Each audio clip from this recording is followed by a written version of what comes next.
Catecismo de la Iglesia Católica.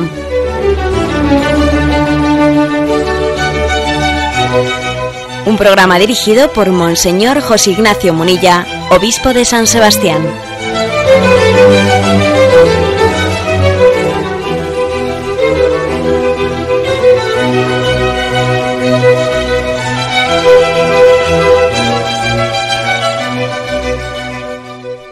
Un cordial saludo a todos los oyentes de Radio María.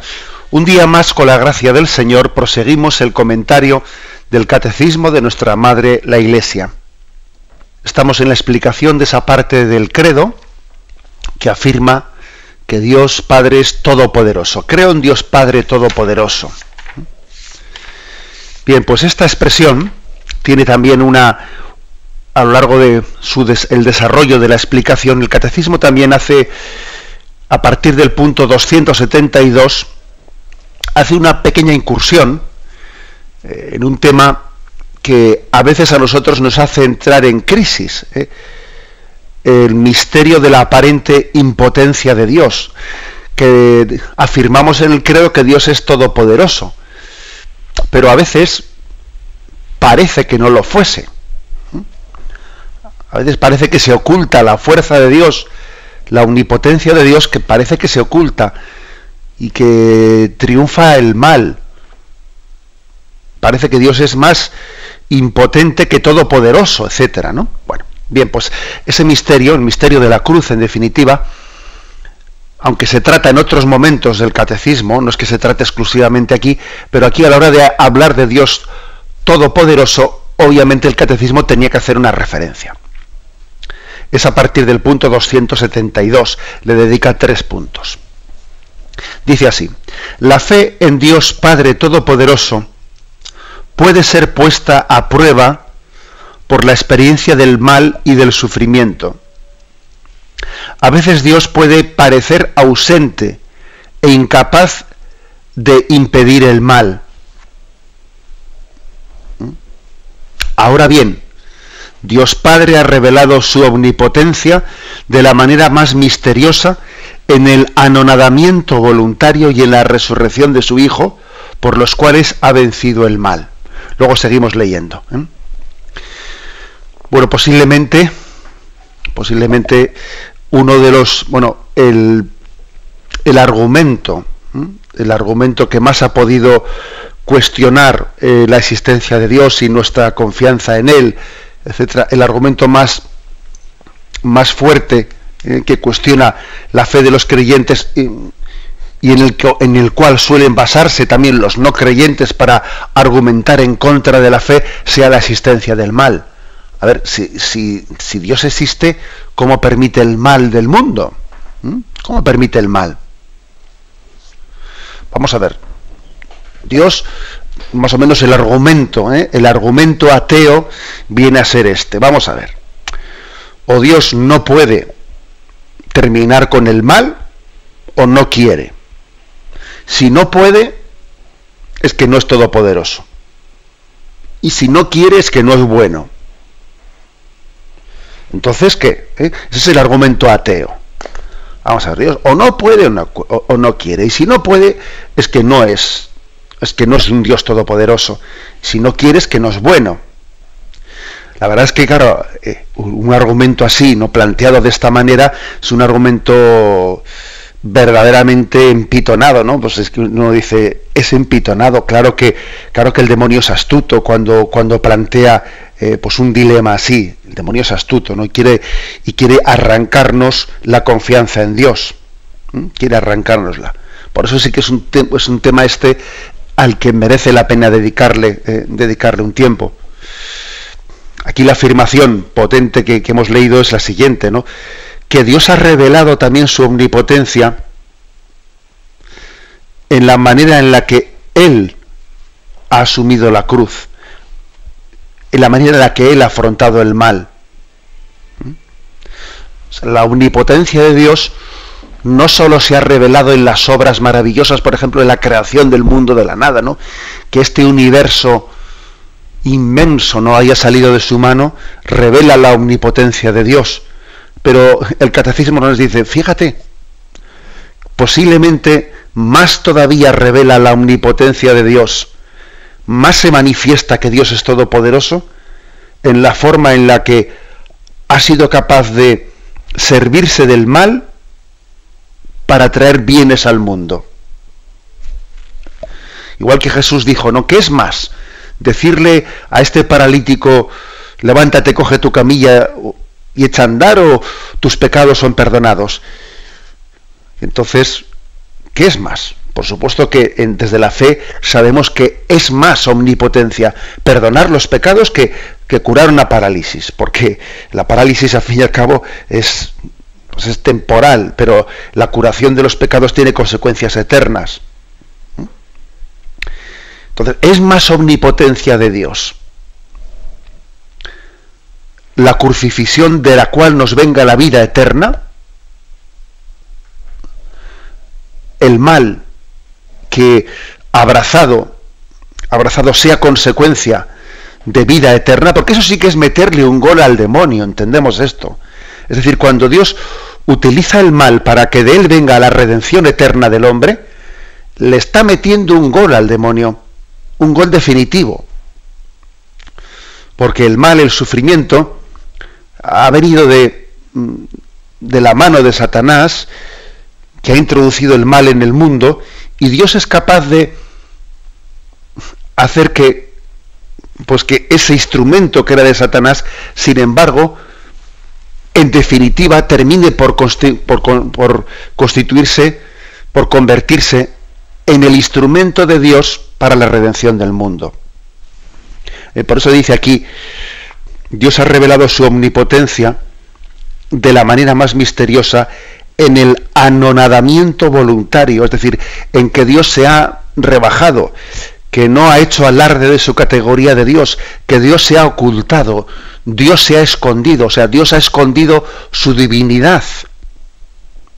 En Jesús de Nazaret, la divinidad de Dios ha estado como escondida. Es verdad que también se ha manifestado, ¿no?, en el momento especialmente de su resurrección, por supuesto, y en los momentos de gloria y los milagros que hizo Jesucristo, pero en muchos momentos la divinidad ha estado como escondida. Y también ocurre lo mismo en nuestra vida, que la gloria de Dios se manifiesta también en nuestra vida como de una manera análoga como se manifestó en su Hijo Jesucristo, porque estamos de alguna manera reproduciendo por la gracia de Dios la vida de Cristo en nosotros. Bueno, la gloria de Dios claro que se manifiesta en momentos, entre comillas, ¿no?, de gloria en nuestra vida, pero los momentos de cruz, los momentos de prueba, en los momentos de despojamiento, que somos despojados de muchas cosas y parece que Dios nos poda, es como un árbol al que se le poda y se le poda las ramas, ¿no? También ahí se está manifestando la gloria de Dios y el poder de Dios. Y ser cristiano consiste en ir descubriendo esto, en ir descubriendo que la gloria de Dios, el poder de Dios, también se manifiesta en la cruz. No solo en la resurrección, sino también en la cruz. Bueno, como veis, nos metemos en un tema que es muy delicado. Yo sé que me puede estar escuchando ahora perfectamente pues un enfermo que lo esté pasando muy mal, que le esté apretando el dolor, y cuando uno está en mitad del chaparrón, pues claro, le predican estas cosas y puede perfectamente decir, sí, aquí le quisiera ver yo a usted, aquí en la cama con este dolor que tengo yo en este momento, y me puede estar escuchando una madre cuyo hijo pues esta noche no ha vuelto a casa y está henchida de dolor, y puede decir, joder, qué fácil es hablar y decir cosas hermosas por la radio, pero claro, aquí le quisiera ver yo. O sea, yo soy consciente de que predicar el misterio de la cruz es un escándalo. Es un escándalo y supone, para poder llegar a entenderlo, supone pues no únicamente aceptar una teoría, sino llegar a tener una experiencia de ver cómo en nuestra vida la cruz nos ha despojado, la cruz nos ha hecho humildes, la cruz ha ha llevado un proceso de purificación dentro de nosotros, quizás para uno de los motivos por los que nos cuesta entender el misterio de la cruz y el misterio de la purificación es porque nos hemos olvidado mucho. Esto es no está aquí en este punto del catecismo y me atrevo a hacer este pequeño excursus, ¿no? Y como siempre os he dicho, pues que cuando llego a mis excursus que me hagáis, por supuesto, muchísimo menos caso que cuando estamos directamente comentando el catecismo, pero me atrevo a decir que uno de los motivos por los cuales nos cuesta entender, ¿no?, pues el misterio de la cruz es porque nos olvidamos de que existe, o sea, de que hay una necesidad de purificación en nuestra vida. El misterio del purgatorio y el misterio de la purificación en esta vida los hemos olvidado muchísimo. Y cuando olvidamos el misterio de la purificación para poder abrazar a Dios, bien sea en la otra vida, en el purgatorio o en esta vida, cuando olvidamos eso, claro, también la cruz se hace incomprensible. Hay una purificación en nuestra vida, un camino de purificación a través de la cruz, que nos purifica de nuestros planes.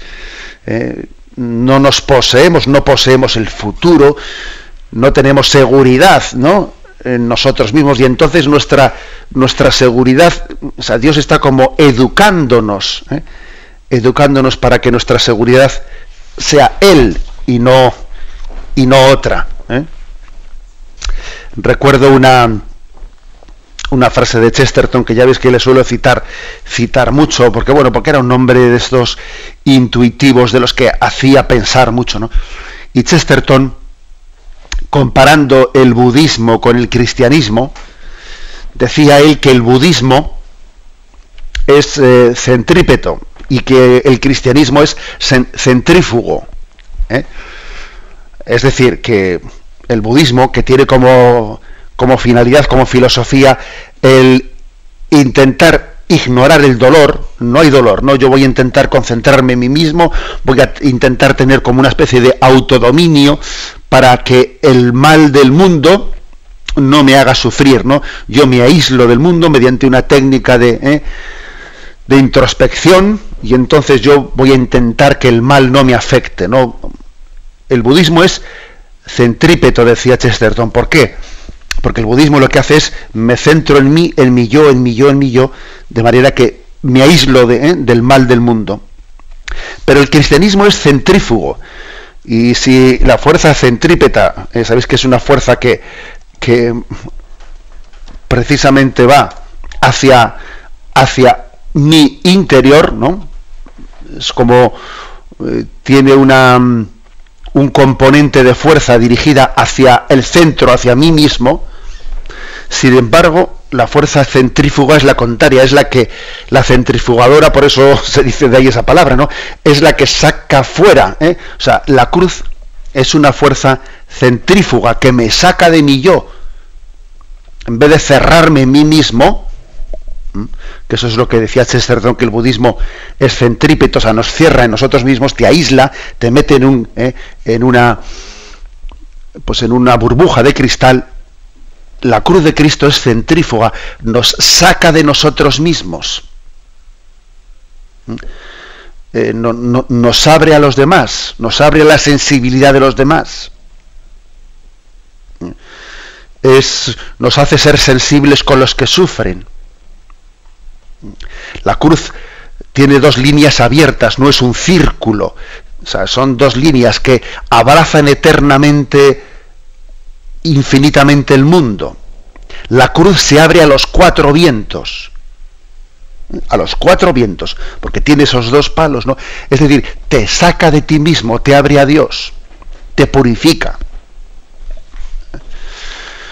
Con lo cual, uno, cuando entra en este misterio, claro, lo importante no es decir una explicación teórica como yo acabo de dar. Lo importante es que esto haya llegado a experimentarse en nuestra vida, ¿no? Como decir, mira, a mí la cruz de la vida me ha liberado de mi yo, del egocentrismo. Porque, ojo, no, la cruz por la cruz no te libera del yo, y del egocentrismo y del pecado de encerrarte en ti mismo. Te libera si tú abrazas la cruz con el Espíritu de Cristo. De lo contrario, la cruz también te puede, o sea, decir, no es en sí misma la cruz la que te salva, sino la cruz vivida con el Espíritu de Cristo, claro. No es el sufrimiento por el sufrimiento el que te libera, sino vivido con el Espíritu de Cristo.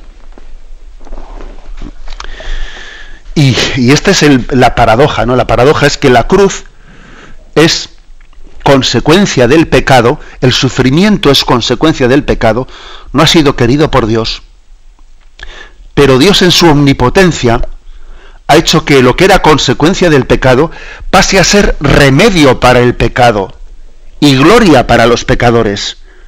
La cruz es nuestra gloria. Y el sufrimiento que era una consecuencia del pecado es remedio para el pecado. No sé, pues si pusiésemos un ejemplo, ¿no? Tú imagínate una enfermedad pues que genera pues imaginémonos, ¿no? Pues una especie de secreción, pues que es un pus, ¿no? Y ahora imagínate que en esa misma secreción estuviese tu medicina. La enfermedad genera un mal, pero en ese mal, en ese pus, en esa secreción, está tu propia medicina. Ese es el milagro de Dios, que lo que es consecuencia del mal acaba siendo causa de nuestra salvación. Bien, pues esta es la introducción, ¿no?, que hacemos a este apartado. El misterio de la aparente impotencia de Dios. Tenemos un momento de reflexión. Hay dos.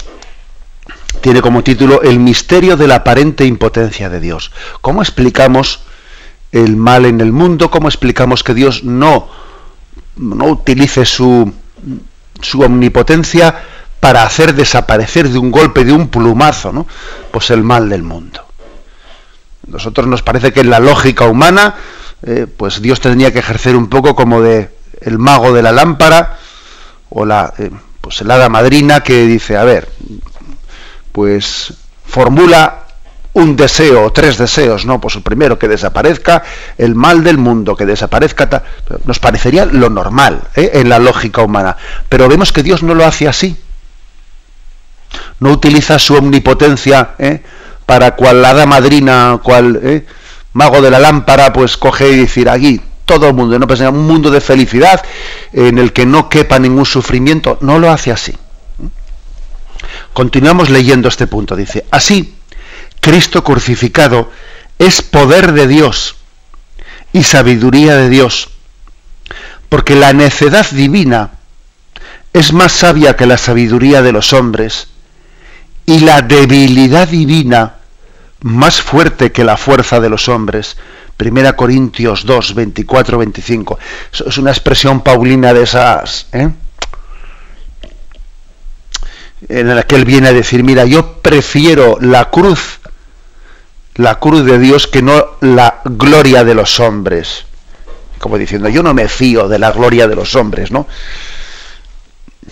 Incluso la aparente, ¿no?, la aparente debilidad de Dios es más fuerte que la fortaleza de los hombres, porque es engañosa la fortaleza de los hombres.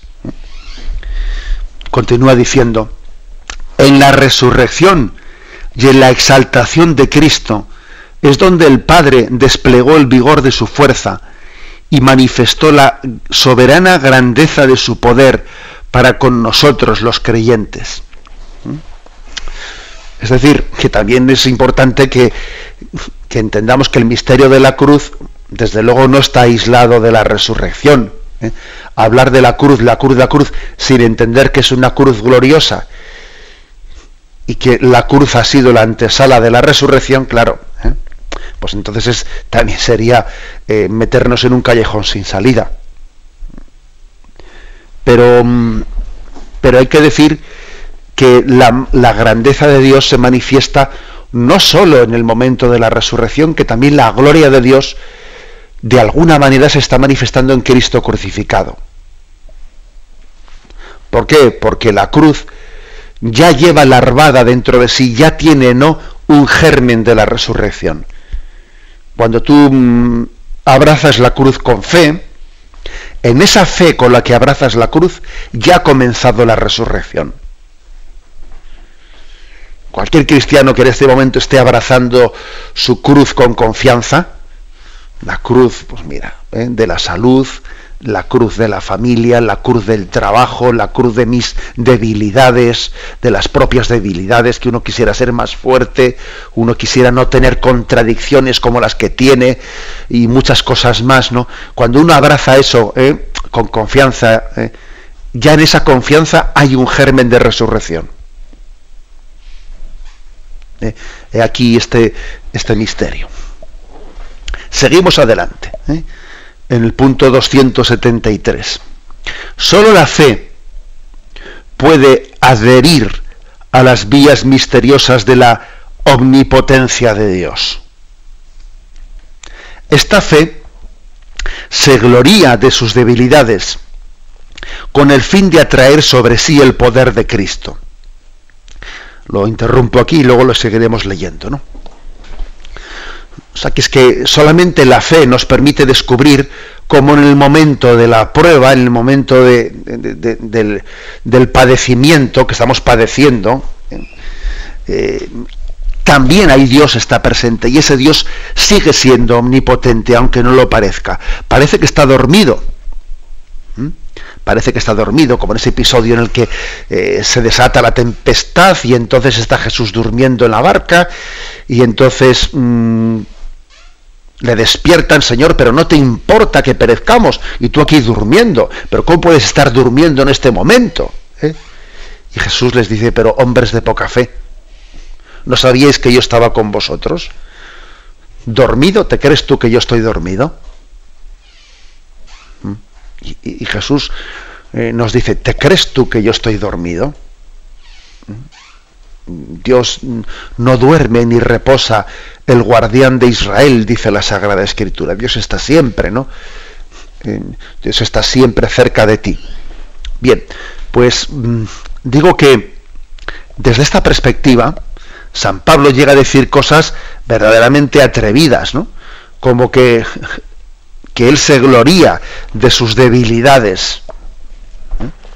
En vez de gloriarse como hace todo el mundo, todo el mundo se tiene que gloriar de las cosas buenas que le han salido bien, ¿no? Pues he sido el primero de clase, me han dado la mejor nota, he tenido el primer puesto. O sea, es decir, aquí parece que siempre nos gloriamos de, entre comillas, los triunfos humanos. San Pablo dice: pues mira, yo me voy a gloriar de mis debilidades, porque en mis impotencias, en mis debilidades, vividas con confianza y con abandono de las manos de Dios, se manifiesta la gloria de Dios. Porque es que si yo dijese: qué bien me va todo, pues entonces uno dice: mira, parece que te va tan bien todo que no necesitas a Dios, que eres tú mismo autosuficiente, ¿no? ¡Hala, venga! Vete tú solo por ahí, ¿no? Y San Pablo dice: mira, pues si es que Dios se sirve de mis debilidades, se sirve de que yo sea tan poca cosa, yo prefiero ser pues como alguien tan débil que necesita tener todo el día a la madre agarrándole de la mano, porque si no se pega un trompazo. Algo así dice San Pablo. Mira, yo por una parte tengo la tentación de querer ser perfecto y fuerte, porque es que parece que si yo fuese perfecto y fuerte, entonces sería autónomo, parece como que Dios sería para mí algo superfluo. Pero fíjate, Dios se ha servido de que yo sea poca cosa, débil, de que me tropiece yo enseguida, ¿no? Para que así yo dependa totalmente de la misericordia de Dios. O sea que en mi debilidad está también mi fuerza. Y este es el famoso pasaje de segunda carta a los Corintios, capítulo 12, 2 Corintios 12, que dice así: hay que gloriarse. Sé que no está bien, pero paso las visiones y revelaciones del Señor. Yo sé de un hombre en Cristo que hace 14 años si en el cuerpo o fuera del cuerpo, no lo sé, Dios lo sabe, fue arrebatado hasta el tercer cielo. Y sé que ese hombre, si en el cuerpo o sin el cuerpo, no lo sé, Dios lo sabe, fue arrebatado al paraíso y oyó palabras inefables de que un hombre no es capaz de repetir. Está hablando de los episodios que él mismo ha tenido de gloria, ¿no? Porque también en la vida espiritual de San Pablo había habido momentos en los que parece que había tocado la gloria de Dios, ¿no? De alguien así podría gloriarme, pero por lo que a mí respecta, solo me gloriaré de mis debilidades. Aunque si quisiera gloriarme, no me comportaría como un necio. Diría la pura verdad, pero lo dejo para que nadie me considere superior a lo que ve u oye de mí. Dice, por la grandeza de las revelaciones y para que no me engría, se me ha dado una espina en la carne, un emisario de Satanás que me abofetea para que no me engría. Por ello 3 veces le he pedido al Señor que lo apartase de mí, y me ha respondido, te basta mi gracia. La fuerza se realiza en la debilidad. Así que muy a gusto me glorío de mis debilidades para que resida en mí la fuerza de Cristo. Por eso vivo contento en medio de las debilidades, los insultos, las privaciones, las persecuciones y las dificultades sufridas por Cristo. Porque cuando soy débil, entonces soy fuerte. Son unas palabras de San Pablo estas que en 2 Corintios capítulo 12 que nos tenían que hacer pensar mucho. Es decir, San Pablo ha llegado a decir, vamos a ver, pero si yo podría, ¿no?, decir, a ver, voy a agarrarme a los episodios de mi vida en los que, entre comillas, pues he sido triunfador, las cosas han salido redondas, me podría agarrar a esos episodios, pero mire, me voy a despojar de ellos, porque al final lo que me hace más hijo de Dios, me hace más necesitado de Dios, más cercano a Dios, es el hecho de que, pues en mis debilidades soy como un niño que grita, papá, que te necesito, mamá, que te necesito. O sea, yo creo que si el hombre no tuviese cruces, no tuviese sufrimiento, tendría un riesgo muy grande de pretender ser autosuficiente de Dios. Y esto lo vemos en el misterio del mundo. El hombre, cuando por ejemplo es rico, cuando tiene un bienestar muy grande, en los países ricos, en los países tal, fácilmente se olvida de Dios. Y uno va al tercer mundo, donde hay tantas carencias, etcétera, y se encuentran unos creyentes con una fe mucho más afianzada en Dios que la que tenemos nosotros. Con lo cual uno dice, bueno, es que es curioso, O sea, que la cruz, el sufrimiento, que a veces a algunos, por su soberbia, les escandaliza, a los humildes les acerca a Dios.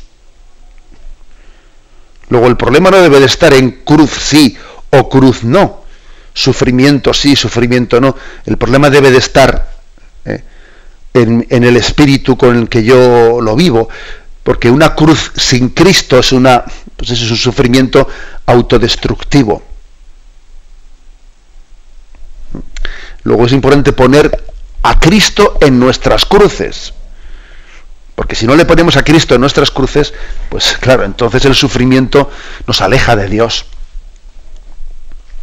Otro texto que se nos ofrece aquí, Filipenses 4:13. Todo lo puedo en aquel que me conforta. Es que otra prueba de que en la cruz continúa también estando el Dios fuerte presente, es que es impresionante ver cómo Dios nos conforta para llevar las cruces. A veces uno dice, yo no sé de dónde he sacado fuerza para salir adelante en esta situación, en esta enfermedad. Cuando uno ve determinadas historias de vida que han sido muy marcadas por la cruz, se queda impresionado, se queda en silencio, pero también diciendo, pero que es impresionante la fuerza que esta persona ha tenido para bandearse en medio de eso sin desesperarse, porque mira, se podía haber desesperado, podía haberlo tirado todo por la borda. Todo lo puedo en aquel que me conforta. Una prueba de que Dios es omnipotente es que nos fortalece para llevar las cruces. Sigue este punto 273 y termina diciendo: de esta fe, la Virgen María es modelo supremo. Ella creyó que nada es imposible para Dios y pudo proclamar las grandezas del Señor. El poderoso ha hecho en mí maravillas, santo es su nombre. María es imagen de esta fe, porque ella también vivió el misterio de la debilidad del hombre.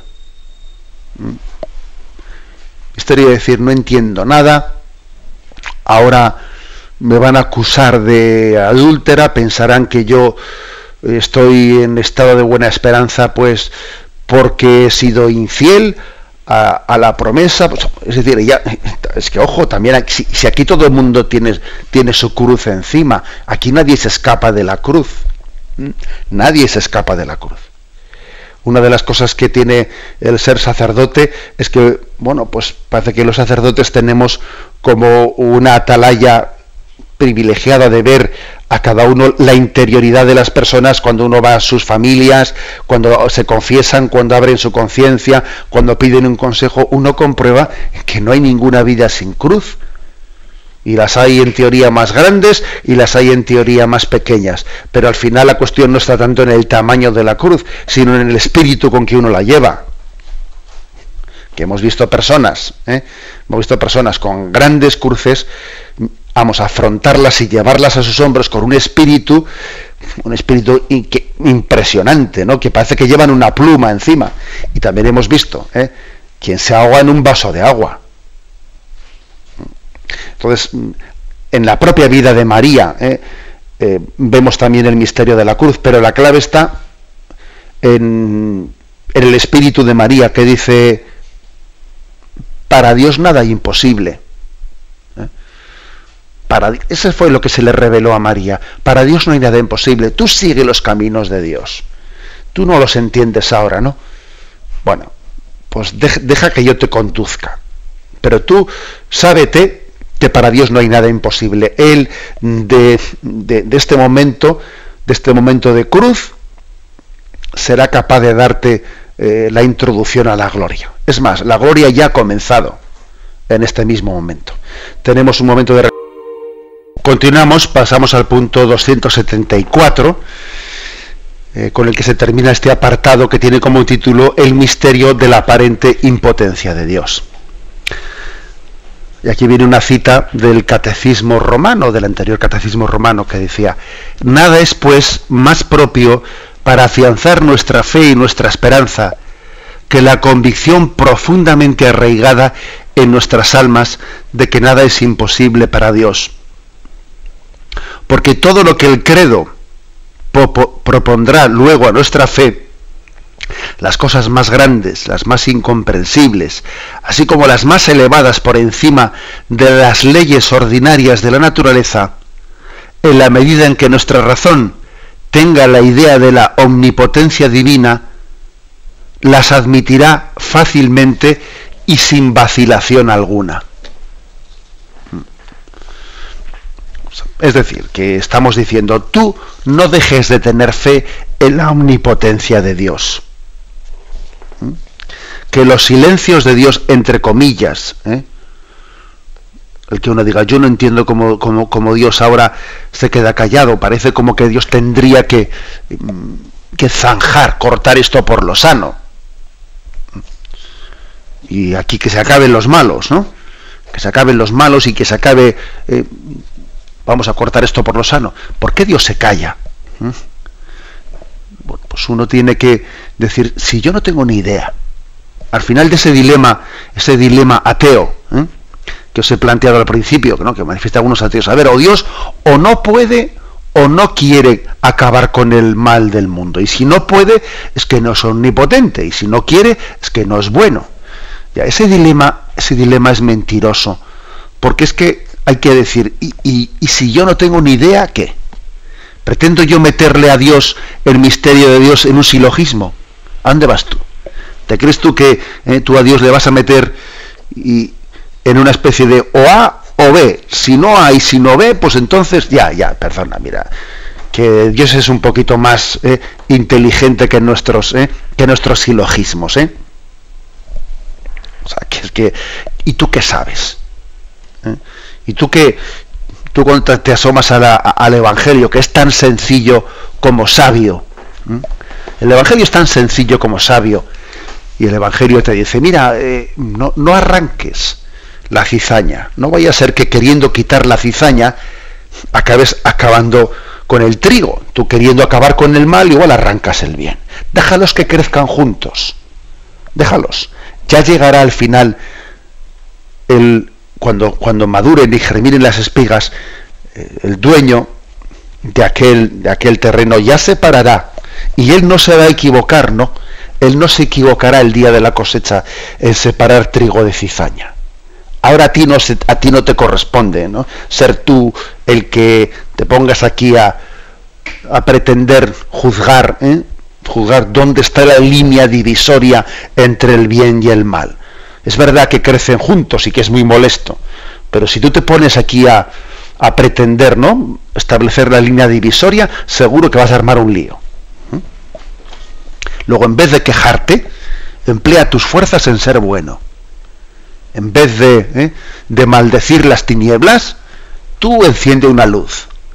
Enciende una luz y toma como objetivo la santidad, y haz un acto de fe de que todo lo que ocurre a tu derredor, todo es una ocasión de santidad y de gracia.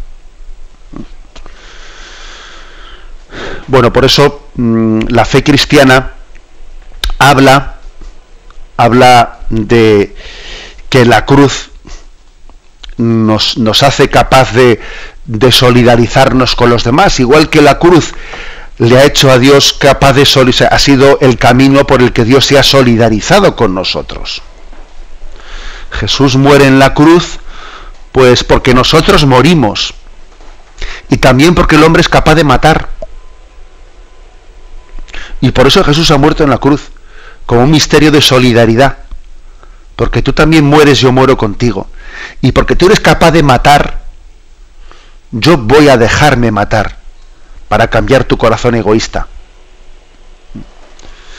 Bueno, pues si la cruz ha sido el instrumento por el que Dios se ha hecho solidario con nosotros, también la cruz puede ser el instrumento. Dios quiere darnos esa gracia por el que nos hagamos solidarios con los demás.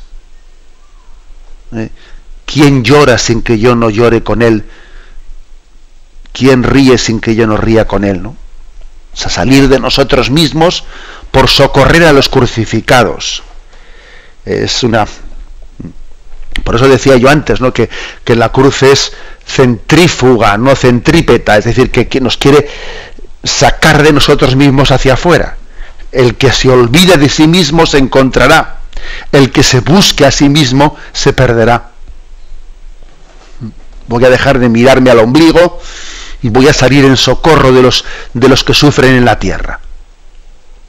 Es un instrumento de olvido de nosotros mismos. Y entonces, bajo esta perspectiva, la mística cristiana, la mística católica, ha hablado de enamorarse de la cruz. Tantos padres han hablado de enamorarse de la cruz, ¿no? Que tu cruz me enamore, decía Santa Maravillas de Jesús. Bendita cruz que tales frutos produce. San Francisco de Asís es un enamorado de ese Cristo crucificado. Y otros santos, como por ejemplo San Rafael Arnaiz, hablaba de una imagen que es preciosa, que a mí me atrae mucho, ¿no? Hablaba él de que hay huesos tan duros de roer que uno tiene que hacer como el perro. A los perros, cuando les das una cosa que es fácil de comer, te la comen delante tuyo y te miran para que les eches más.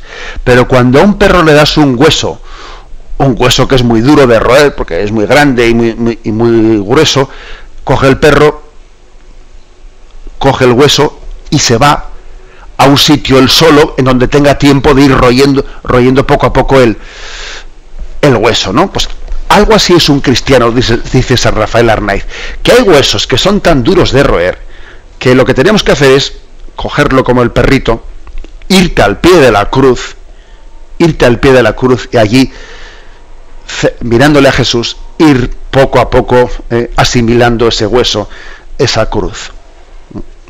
Decía San Rafael, déjame estar al pie de la cruz y no permitas que me separe de ti, e ir con ellos una y otra vez, poco a poco, como hacen los perros. Se refiere a ir con ellos, ir con los huesos de la vida, ir con las cruces de la vida, y allí voy como el perro que me siento y con paciencia voy royendo poco a poco ese hueso, ¿no?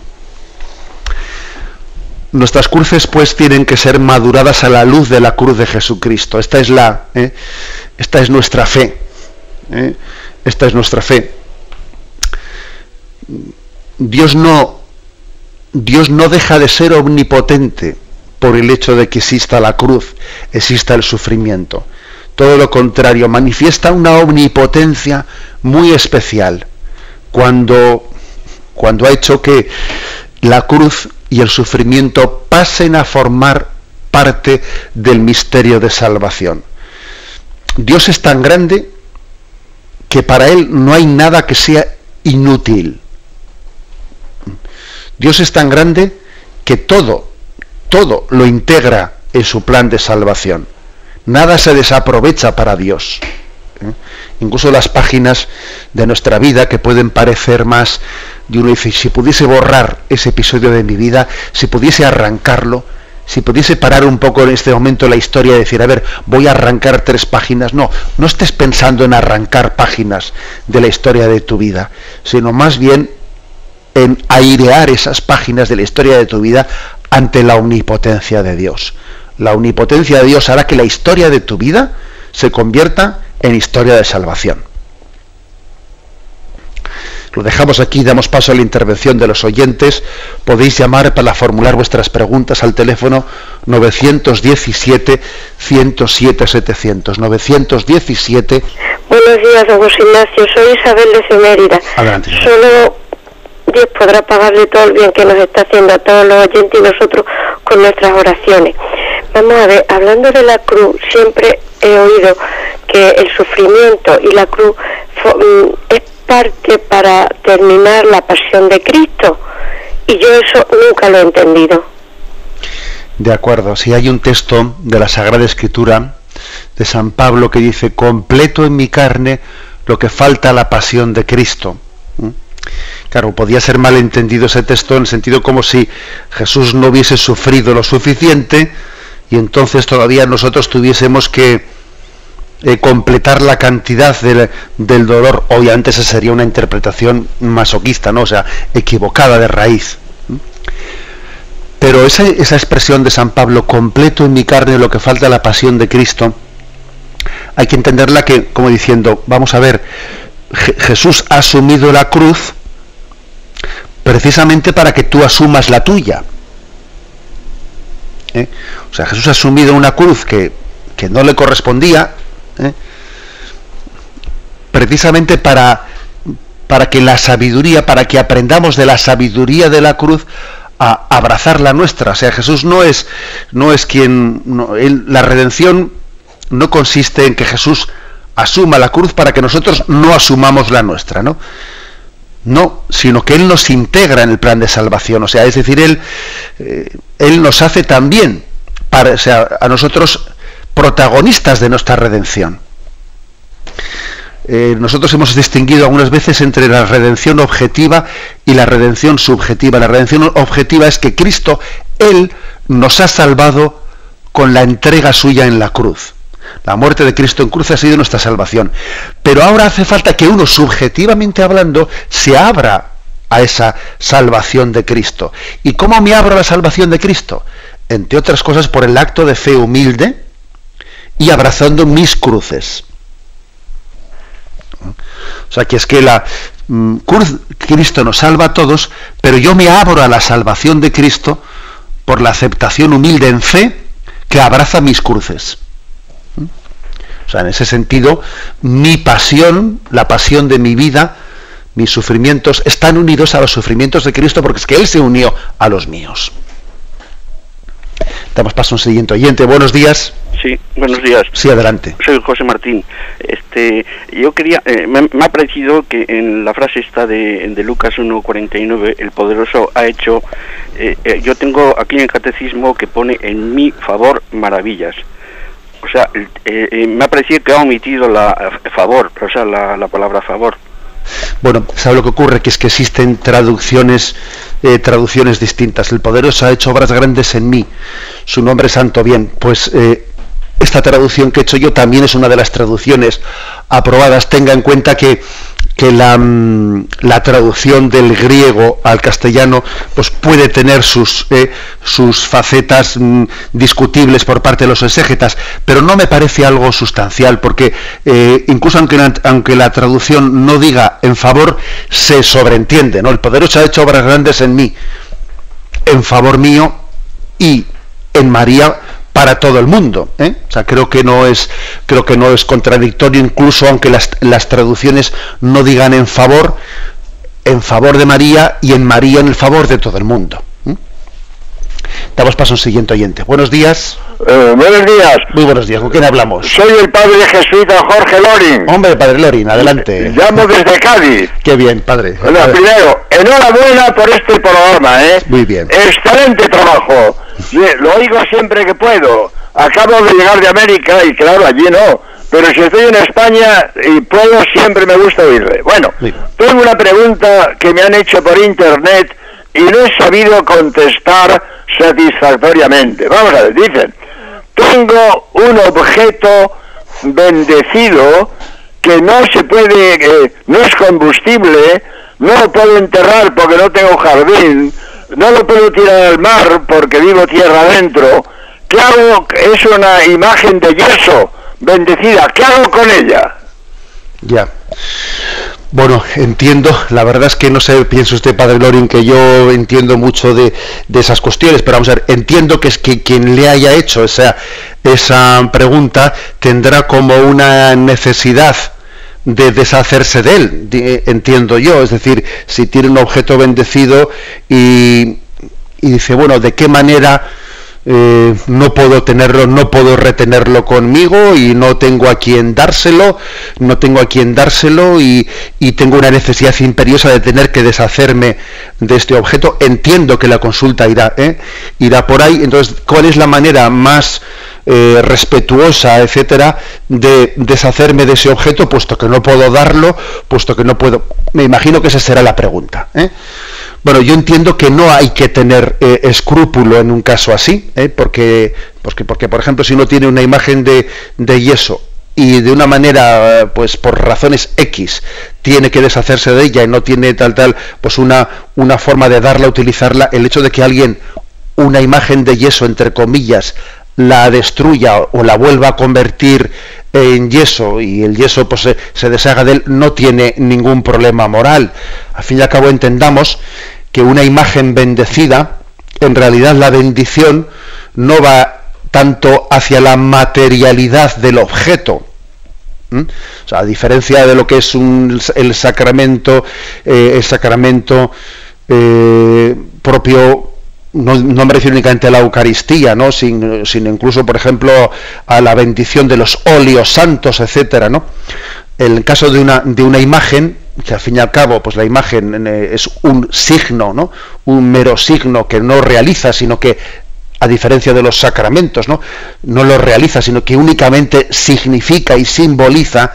No creo que exista ningún problema moral en que esa imagen de yeso sea deshecha y vuelva de nuevo al yeso, porque la bendición que se le ha dado a la imagen no se le ha dado tanto a la materialidad del yeso, sino a las personas que la veneran, a las personas que veneran esa imagen. Bueno, digo yo, que estoy respondiendo un poco desde mi, pues un poco instinto, para entendernos. Bueno, pues un saludo, padre Lorin. Damos paso a un siguiente oyente. Buenos días. Buenos días, monseñor. Sí, adelante. Jesús de Valladolid. Muy bien. La pregunta versa en relación a algo que he querido entender hace unos instantes, de que las enfermedades son consecuencia del pecado. Si esto es así, la pregunta es si las penas temporales derivadas del pecado se diluyen, por así decirlo, con las indulgencias bien parciales, bien plenarias. Muchas gracias. Bien, son quizás dos cuestiones distintas, pero es verdad que tienen un punto. Nosotros, nuestra fe católica habla claramente que la enfermedad y la misma muerte se introdujeron como consecuencia del pecado. En el plan de Dios, en el plan primero de Dios, existían como unos dones preternaturales por los cuales el hombre, en el paraíso terrenal, era preservado de la enfermedad y de la muerte. Fruto del pecado original y de nuestros pecados personales, entra la muerte en el mundo y también las enfermedades. Y en ese plan de Dios que nos rescata, nos redime, Dios nos rescata y nos redime no volviéndonos a la situación original del paraíso terrenal, ¿no?, sino preparándonos para un paraíso eterno. Y en esa preparación, en esa forma de redención, los males que han sido introducidos, ¿no?, que se han introducido por motivo del pecado, acaban siendo también como instrumento para la purificación de nuestro pecado. Ahora bien, esa purificación muchas veces no es suficientemente perfecta, porque nosotros nos purificamos, pero también nos ensuciamos. O sea, es así. O sea, tenemos una tarea de purificación, pero uno dice que el Señor me dé los años de vida pues para completar la tarea de purificación, pero al mismo tiempo, mientras que completo la tarea de purificación, también me estoy ensuciando más por el otro lado. Y por eso, en la misericordia de Dios que está depositada en la Iglesia, se nos ofrece a través de las indulgencias temporales o plenarias un participar de la sobreabundancia del cuerpo místico de Cristo, que a través de los méritos de la Virgen María y de todos los santos, también nosotros completemos esa purificación de la pena temporal, lo que nosotros no completamos por nosotros mismos como tarea de purificación, pues por la sobreabundancia del cuerpo místico de la Iglesia, de la Virgen María y de los santos, se complementa a través de las indulgencias, ¿no?, temporales o plenarias, pues esa tarea de purificación. Esa es la doctrina. Tenemos el tiempo cumplido.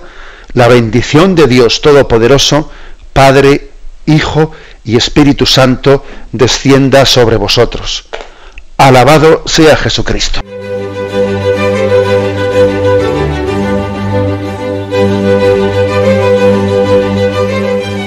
Finaliza el Catecismo de la Iglesia Católica, un programa dirigido por Monseñor José Ignacio Munilla, obispo de San Sebastián.